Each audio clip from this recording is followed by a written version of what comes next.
Hey guys, welcome back to Not For Nothing Homestead. I'm Ginger. Thank you for stopping in today. Today we are doing a challenge video. I always love a good challenge.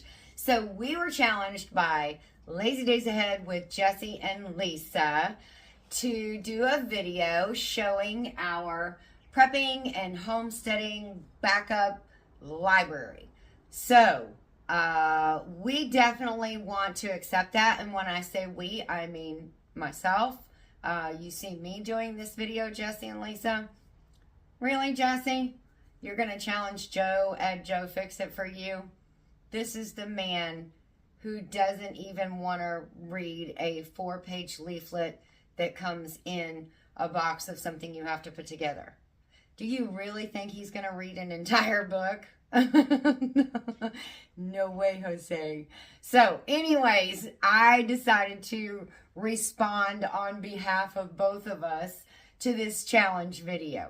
So if I'm not mistaken, it started with Charles at Bushcraft Family challenged Jesse and Lisa, and they showed their library. So I figured I would come on here and show you our library. Now, this top shelf, you can see a few of these books. These are all of our faith-based books. These are Bibles, women's studies, women's guides, men's devotionals, women's devotionals, daily devotionals, and then just like studies on Jesus or Luke or how to pray, those kind of things. So this is our faith-based shelf, and that is obviously on the most high shelf where it should be, right? So I grabbed some of my favorite gardening books, and then I also have, here we have our shelf of all of our resources, most of them anyways. We have things like self-sufficiency. This is a complete guide. It shows baking, carpentry, crafts, organic gardening, preserving your harvest, raising animals, and more. So it has a lot in there.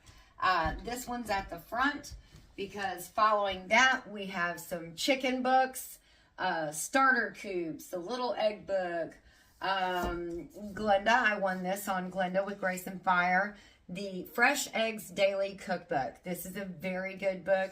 It comes highly recommended by Glenda.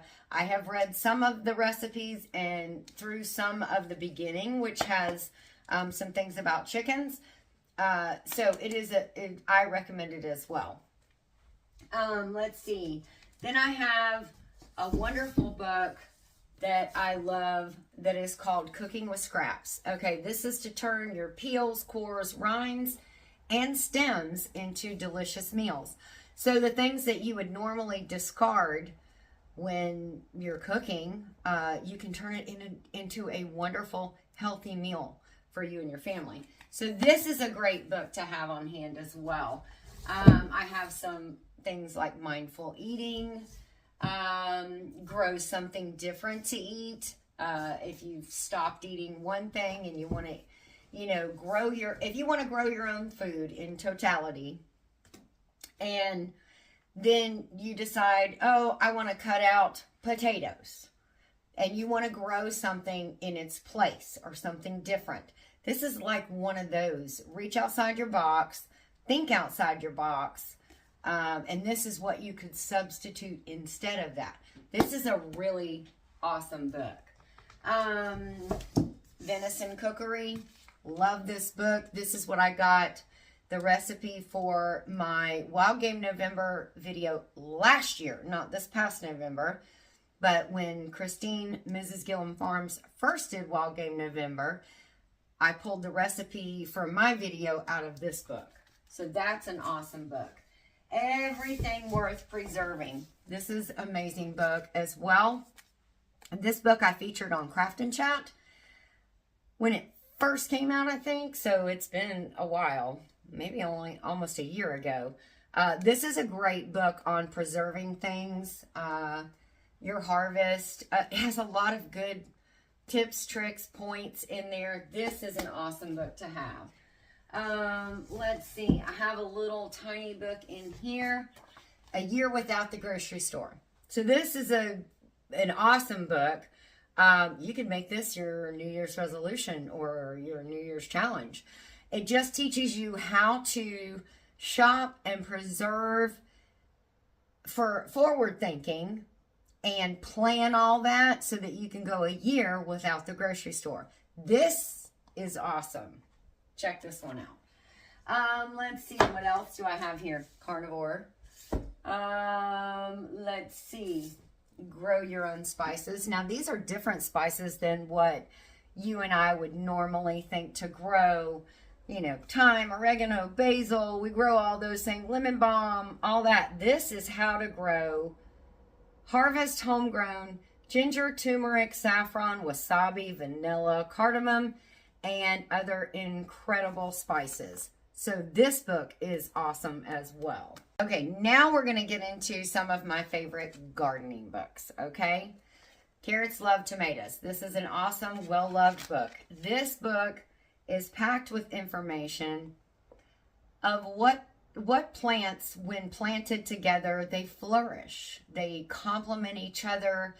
They both grow well, very well together. Also, it gives you tips and tricks on plants, plants that you could plant to combat the types of insects that you have in your region.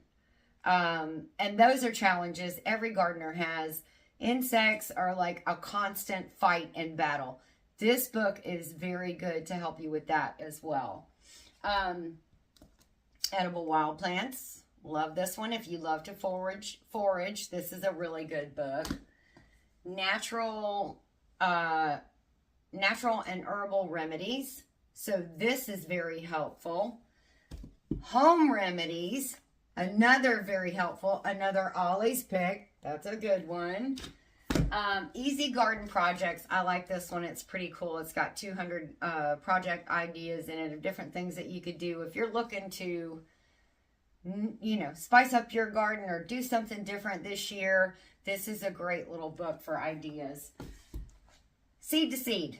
I love this book because this teaches you how to start your seed. And then when you're growing your plant and you do all your harvest and then you get to the end and you want to save seeds so that you'll have that next thing for next year, it shows you how to do that too. This is an awesome book. I love this one. That one is, I got that one off of Amazon as well. So check this one out. But this is my most favorite. I got this book about 10 years ago. It is very helpful. It has so much information in it that is so helpful. It is called The Vegetable Gardener's Bible. Okay, this thing, I bought it 10 years ago. They had, at that time, they had sold over 550,000 copies, and it had been on the shelves for 20 years, and I got it 10 years ago. So I'm sure that it is much larger production than when I got it.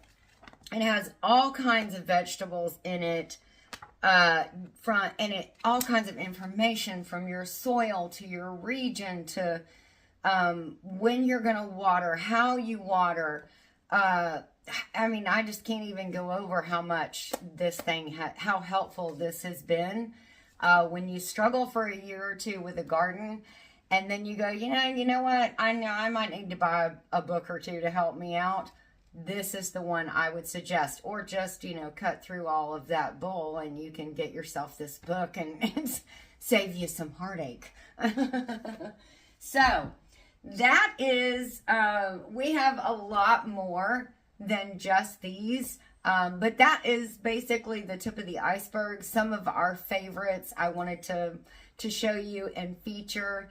And I hope that you found one or saw one that you liked, that you thought, oh, I need to get that book. That is awesome. Because I do love all these books. And if you have a book suggestion that you think is an awesome book that should go in a library like this, just make sure and put it down in the comments. I would love to hear. None of my cookbooks, well, some of the cookbooks are in here, but my major cookbooks are on the other side of the house in the kitchen area. I have knitting books galore. I would definitely suggest, if you are trying to boost your library, your Homestead library, that you find something that you love to do, and make sure and get a book on it, because, you know, we're off grid. And when I say off grid, I mean off grid, off grid. We're not just playing. We are really off grid, off grid. And some days we can go 5 and 6 days without any kind of service. And in those days, if you have something planned that you want to do and you need some information about it, we have the books that are readily available that we can look it up. And that's what I would suggest for you as well. You never know where you live when you might need to play off grid for a while. If some kind of disaster comes through and you don't have power, you're going to need to know how to do things, how to survive, you know? So a lot of these books come in handy. Look on the internet, find them. Go to Ollie's and find them. Go to your favorite bookstore. Go to your antique stores. Pick them up at the antique stores. I've picked some up at antique stores before as well. But anyways, now on to who am I going to challenge? I am going to challenge. Next up is going to be Christine, Mrs.GilliamFarms, and Johnny at Gilliam Farms. Together, they can show us their library. Maybe they'll have some cow books or something, and I know Christine's got some chicken books. So anyways, just make sure and look for her challenge video. Okay, so Christine, you're up. Love you, sister. She's like, oh my gosh, I can't believe you did that to me. Anyways, guys, take care of you and yours. God bless, and we'll see you in our next video.